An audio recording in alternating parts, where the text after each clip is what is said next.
طاسین، یہ قرآن اور کتاب روشن کی آیتیں ہیں۔ مومنوں کے لیے ہدایت اور بشارت ہے، وہ جو نماز پڑھتے اور زکوٰۃ دیتے اور آخرت کا یقین رکھتے ہیں۔ جو لوگ آخرت پر ایمان نہیں رکھتے، ہم نے ان کے اعمال ان کے لیے آراستہ کر دیے ہیں تو وہ سرگرداں ہو رہے ہیں۔ یہی لوگ ہیں جن کے لیے بڑا عذاب ہے اور وہ آخرت میں بھی بہت نقصان اٹھانے والے ہیں۔ اور تم کو قرآن خدائے حکیم و علیم کی طرف سے عطا کیا جاتا ہے۔ جب موسیٰ نے اپنے گھر والوں سے کہا کہ میں نے آگ دیکھی ہے، میں وہاں سے رستے کا پتہ لاتا ہوں یا سلگتا ہوا انگارہ تمہارے پاس لاتا ہوں تاکہ تم تاپو۔ جب موسیٰ اس کے پاس آئے تو ندا آئی کہ وہ جو آگ میں تجلی دکھاتا ہے بابرکت ہے، اور وہ جو آگ کے ارد گرد ہے، اور خدا جو تمام عالم کا پروردگار ہے پاک ہے۔ اے موسیٰ، میں ہی خدائے غالب و دانا ہوں۔ اور اپنی لاٹھی ڈال دو۔ جب اسے دیکھا تو اس طرح ہل رہی تھی گویا سانپ ہے، تو پیٹھ پھیر کر بھاگے اور پیچھے مڑ کر نہ دیکھا۔ حکم ہوا کہ موسیٰ ڈرو مت، ہمارے پاس پیغمبر ڈرا نہیں کرتے۔ ہاں، جس نے ظلم کیا پھر برائی کے بعد اسے نیکی سے بدل دیا تو میں بخشنے والا مہربان ہوں۔ اور اپنا ہاتھ اپنے گریبان میں ڈالو، بے عیب سفید نکلے گا، ان 2 معجزوں کے ساتھ جو 9 معجزوں میں داخل ہیں۔ فرعون اور اس کی قوم کے پاس جاؤ کہ وہ بد کردار لوگ ہیں۔ جب ان کے پاس ہماری روشن نشانیاں پہنچیں، کہنے لگے یہ صریح جادو ہے، اور بے انصافی اور غرور سے ان سے انکار کیا، لیکن ان کے دل ان کو مان چکے تھے۔ سو دیکھ لو کہ فساد کرنے والوں کا انجام کیسا ہوا۔ اور ہم نے داؤد اور سلیمان کو علم بخشا، اور انہوں نے کہا کہ خدا کا شکر ہے جس نے ہمیں اپنے بہت سے مومن بندوں پر فضیلت دی۔ اور سلیمان داؤد کے قائم مقام ہوئے اور کہنے لگے کہ لوگوں، ہمیں خدا کی طرف سے جانوروں کی بولی سکھائی گئی ہے اور ہر چیز عنایت فرمائی گئی ہے، بے شک یہ اس کا صریح فضل ہے۔ اور سلیمان کے لیے جنوں اور انسانوں اور پرندوں کے لشکر جمع کیے گئے اور وہ قسم وار کیے گئے تھے، یہاں تک کہ جب چیونٹیوں کے میدان میں پہنچے تو ایک چیونٹی نے کہا کہ چیونٹیوں اپنے اپنے بلوں میں داخل ہو جاؤ، ایسا نہ ہو کہ سلیمان اور اس کے لشکر تم کو کچل ڈالیں اور ان کو خبر بھی نہ ہو۔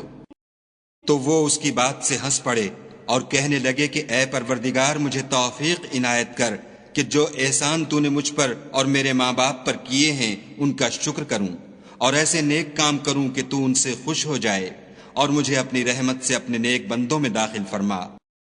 اور جب انہوں نے جانوروں کا جائزہ لیا تو کہنے لگے کیا سبب ہے کہ ہدہد نظر نہیں آتا، کیا کہیں غائب ہو گیا ہے؟ میں اسے سخت سزا دوں گا یا ذبح کر ڈالوں گا، یا میرے سامنے اپنی بے قصوری کی دلیل صریح پیش کرے۔ ابھی تھوڑی ہی دیر ہوئی تھی کہ ہدہد موجود ہوا اور کہنے لگا کہ مجھے ایک ایسی چیز معلوم ہوئی ہے جس کی آپ کو خبر نہیں، اور میں آپ کے پاس شہر سبا سے ایک یقینی خبر لے کر آیا ہوں۔ میں نے ایک عورت دیکھی کہ ان لوگوں پر بادشاہت کرتی ہے اور ہر چیز اسے میسر ہے، اور اس کا ایک بڑا تخت ہے۔ میں نے دیکھا کہ وہ اور اس کی قوم خدا کو چھوڑ کر آفتاب کو سجدہ کرتے ہیں، اور شیطان نے ان کے اعمال انہیں آراستہ کر دکھائے ہیں اور ان کو رستے سے روک رکھا ہے، پس وہ رستے پر نہیں آتے اور نہیں سمجھتے کہ خدا کو جو آسمانوں اور زمین میں چھپی چیزوں کو ظاہر کر دیتا اور تمہارے پوشیدہ اور ظاہر اعمال کو جانتا ہے، کیوں سجدہ نہ کریں۔ خدا کے سوا کوئی عبادت کے لائق نہیں، وہی عرش عظیم کا مالک ہے۔ سلیمان نے کہا اچھا، ہم دیکھیں گے تو نے سچ کہا ہے یا تو جھوٹا ہے۔ یہ میرا خط لے جا اور اسے ان کی طرف ڈال دے، پھر ان کے پاس سے پھر آ اور دیکھ کہ وہ کیا جواب دیتے ہیں۔ ملکہ نے کہا کہ دربار والوں، میری طرف ایک نامہ گرامی ڈالا گیا ہے، وہ سلیمان کی طرف سے ہے، اور مضمون یہ ہے کہ شروع خدا کا نام لے کر جو بڑا مہربان نہایت رحم والا ہے، بعد اس کے یہ کہ مجھ سے سرکشی نہ کرو اور مطیع و منقاد ہو کر میرے پاس چلے آؤ۔ خط سنا کر کہنے لگی کہ اے اہل دربار، میرے اس معاملے میں مجھے مشورہ دو، جب تک تم حاضر نہ ہو اور صلاح نہ دو میں کسی کام کو فیصل کرنے والی نہیں۔ وہ بولے کہ ہم بڑے زور آور اور سخت جنگجو ہیں، اور حکم آپ کے اختیار ہے، تو جو حکم دیجئے گا اس کے معال پر نظر کر لیجئے گا۔ اس نے کہا کہ بادشاہ جب کسی شہر میں داخل ہوتے ہیں تو اس کو تباہ کر دیتے ہیں اور وہاں کے عزت والوں کو ذلیل کر دیا کرتے ہیں، اور اسی طرح یہ بھی کریں گے۔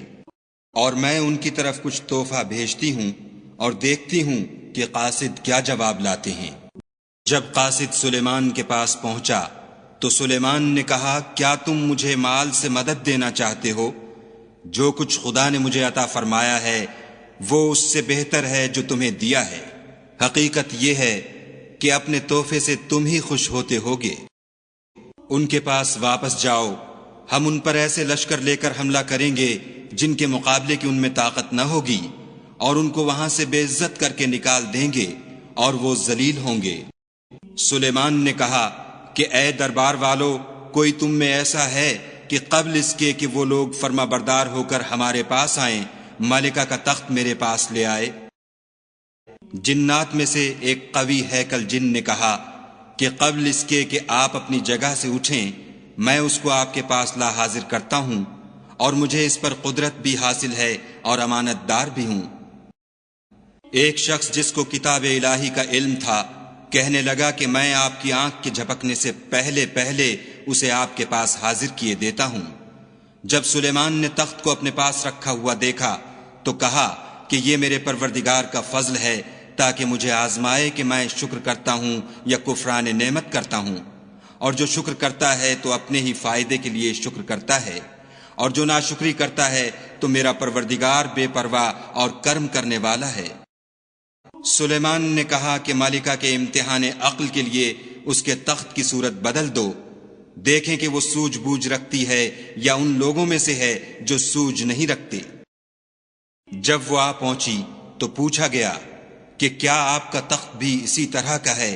اس نے کہا کہ یہ تو گویا ہو بہو وہی ہے، اور ہم کو اس سے پہلے ہی سلیمان کی عظمت و شان کا علم ہو گیا تھا، اور ہم فرما بردار ہیں۔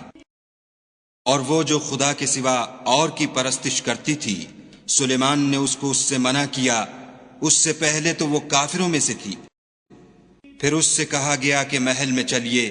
جب اس نے اس کے فرش کو دیکھا تو اسے پانی کا حوض سمجھا اور کپڑا اٹھا کر اپنی پنڈلیاں کھول دیں۔ سلیمان نے کہا یہ ایسا محل ہے جس کے نیچے بھی شیشے جڑے ہوئے ہیں۔ وہ بول اٹھی کہ پروردگار، میں اپنے آپ پر ظلم کرتی رہی تھی، اور اب میں سلیمان کے ہاتھ پر خدا رب العالمین پر ایمان لاتی ہوں۔ اور ہم نے سمود کی طرف ان کے بھائی صالح کو بھیجا کہ خدا کی عبادت کرو، تو وہ دو فریق ہو کر آپس میں جھگڑنے لگے۔ صالح نے کہا کہ اے قوم، تم بھلائی سے پہلے برائی کے لیے کیوں جلدی کرتے ہو، اور خدا سے بخشش کیوں نہیں مانگتے تاکہ تم پر رحم کیا جائے؟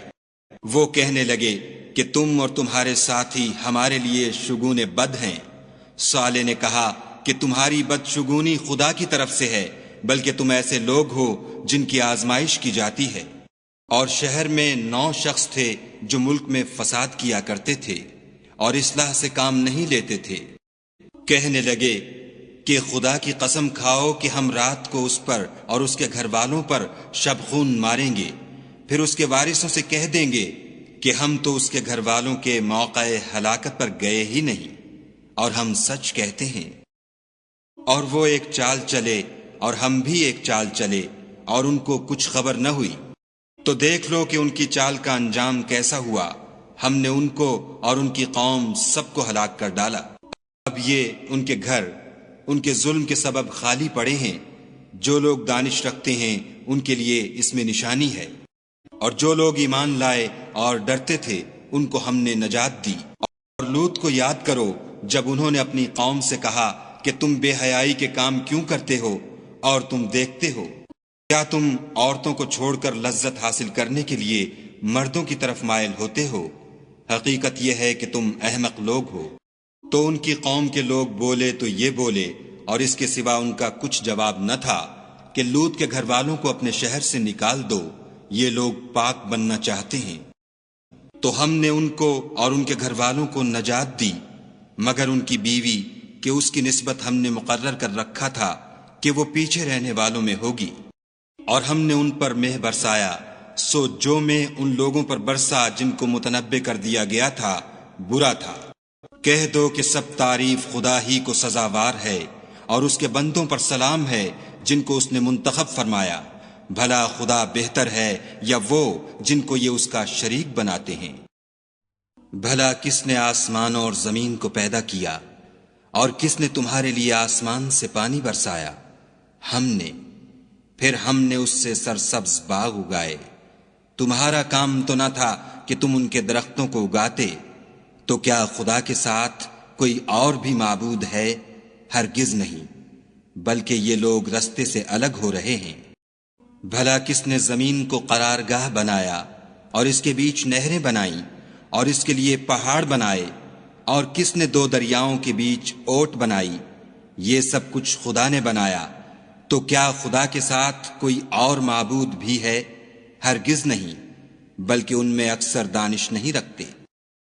بھلا کون بے قرار کی التجا قبول کرتا ہے جب وہ اس سے دعا کرتا ہے، اور کون اس کی تکلیف کو دور کرتا ہے، اور کون تم کو زمین میں اگلوں کا جانشین بناتا ہے؟ یہ سب کچھ خدا کرتا ہے، تو کیا خدا کے ساتھ کوئی اور معبود بھی ہے؟ ہرگز نہیں، مگر تم بہت کم غور کرتے ہو۔ بھلا کون تم کو جنگل اور دریا کے اندھیروں میں رستہ بتاتا، اور کون ہواؤں کو اپنی رحمت کے آگے خوشخبری بنا کر بھیجتا ہے؟ یہ سب کچھ خدا کرتا ہے، تو کیا خدا کے ساتھ کوئی اور معبود بھی ہے؟ ہرگز نہیں، یہ لوگ جو شرک کرتے ہیں خدا کی شان اس سے بلند ہے۔ بھلا کون خلقت کو پہلی بار پیدا کرتا پھر اس کو بار بار پیدا کرتا رہتا ہے؟ اور کون تم کو آسمان اور زمین سے رزق دیتا ہے؟ یہ سب کچھ خدا کرتا ہے، تو کیا خدا کے ساتھ کوئی اور معبود بھی ہے؟ ہرگز نہیں۔ کہہ دو کہ مشرکو، اگر تم سچے ہو تو دلیل پیش کرو۔ کہہ دو کہ جو لوگ آسمانوں اور زمین میں ہیں خدا کے سوا غیب کی باتیں نہیں جانتے، اور نہ یہ جانتے ہیں کہ کب زندہ کر کے اٹھائے جائیں گے، بلکہ آخرت کے بارے میں ان کا علم منتہی ہو چکا ہے، بلکہ وہ اس سے شک میں ہیں، بلکہ اس سے اندھے ہو رہے ہیں۔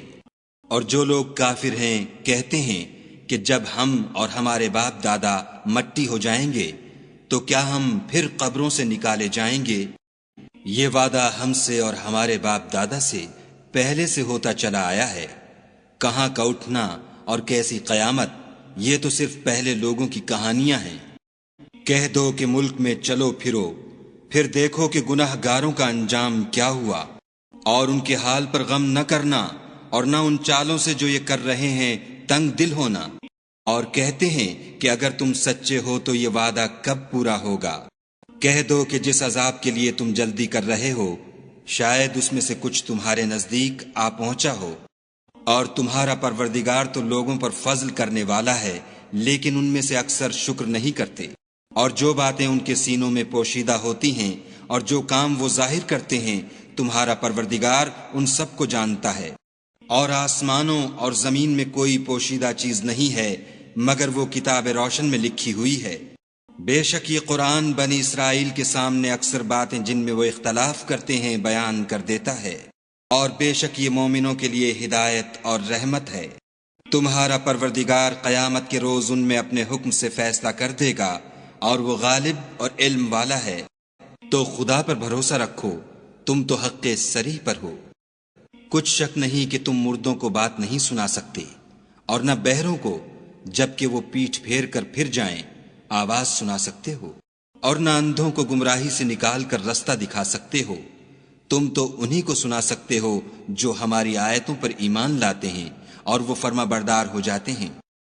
اور جب ان کے بارے میں عذاب کا وعدہ پورا ہوگا تو ہم ان کے لیے زمین میں سے ایک جانور نکالیں گے جو ان سے بیان کر دے گا، اس لیے کہ لوگ ہماری آیتوں پر ایمان نہیں لاتے تھے۔ اور جس روز ہم ہر امت میں سے اس گروہ کو جمع کریں گے جو ہماری آیتوں کی تکذیب کرتے تھے تو ان کی جماعت بندی کی جائے گی، یہاں تک کہ جب سب آ جائیں گے تو خدا فرمائے گا کہ کیا تم نے میری آیتوں کو جھٹلا دیا تھا؟ اور تم نے اپنے علم سے ان پر احاطہ تو کیا ہی نہ تھا، بھلا تم کیا کرتے تھے؟ اور ان کے ظلم کے سبب ان کے حق میں وعدہ عذاب پورا ہو کر رہے گا تو وہ بول بھی نہ سکیں گے۔ کیا انہوں نے نہیں دیکھا کہ ہم نے رات کو اس لیے بنایا ہے کہ اس میں آرام کریں، اور دن کو روشن بنایا ہے کہ اس میں کام کریں؟ بے شک اس میں مومن لوگوں کے لیے نشانیاں ہیں۔ اور جس روز سور پھونکا جائے گا تو جو لوگ آسمانوں اور جو زمین میں ہیں سب گھبرا اٹھیں گے، مگر وہ جسے خدا چاہے، اور سب اس کے پاس عاجز ہو کر چلے آئیں گے۔ اور تم پہاڑوں کو دیکھتے ہو تو خیال کرتے ہو کہ اپنی جگہ پر کھڑے ہیں، مگر وہ اس روز اس طرح اڑتے پھریں گے جیسے بادل۔ یہ خدا کی کاریگری ہے جس نے ہر چیز کو مضبوط بنایا، بے شک وہ تمہارے سب افعال سے باخبر ہے۔ جو شخص نیکی لے کر آئے گا تو اس کے لیے اس سے بہتر بدلہ تیار ہے، اور ایسے لوگ اس روز گھبراہٹ سے بے خوف ہوں گے۔ اور جو برائی لے کر آئے گا تو ایسے لوگ اوندھے منہ دوزخ میں ڈال دیے جائیں گے۔ تم کو تو انہی اعمال کا بدلہ ملے گا جو تم کرتے رہے ہو۔ کہہ دو مجھ کو یہی ارشاد ہوا ہے کہ اس شہر مکہ کے مالک کی عبادت کروں جس نے اس کو محترم اور مقام ادب بنایا ہے، اور سب چیز اسی کی ہے، اور یہ بھی حکم ہوا ہے کہ اس کا حکم بردار رہوں، اور یہ بھی کہ قرآن پڑھا کروں۔ تو جو شخص راہ راست اختیار کرتا ہے تو اپنے ہی فائدے کے لیے اختیار کرتا ہے، اور جو گمراہ رہتا ہے تو کہہ دو کہ میں تو صرف نصیحت کرنے والا ہوں۔ اور کہو کہ خدا کا شکر ہے، وہ تم کو ان قریب اپنی نشانیاں دکھائے گا تو تم ان کو پہچان لوگے، اور جو کام تم کرتے ہو تمہارا پروردگار ان سے بے خبر نہیں ہے۔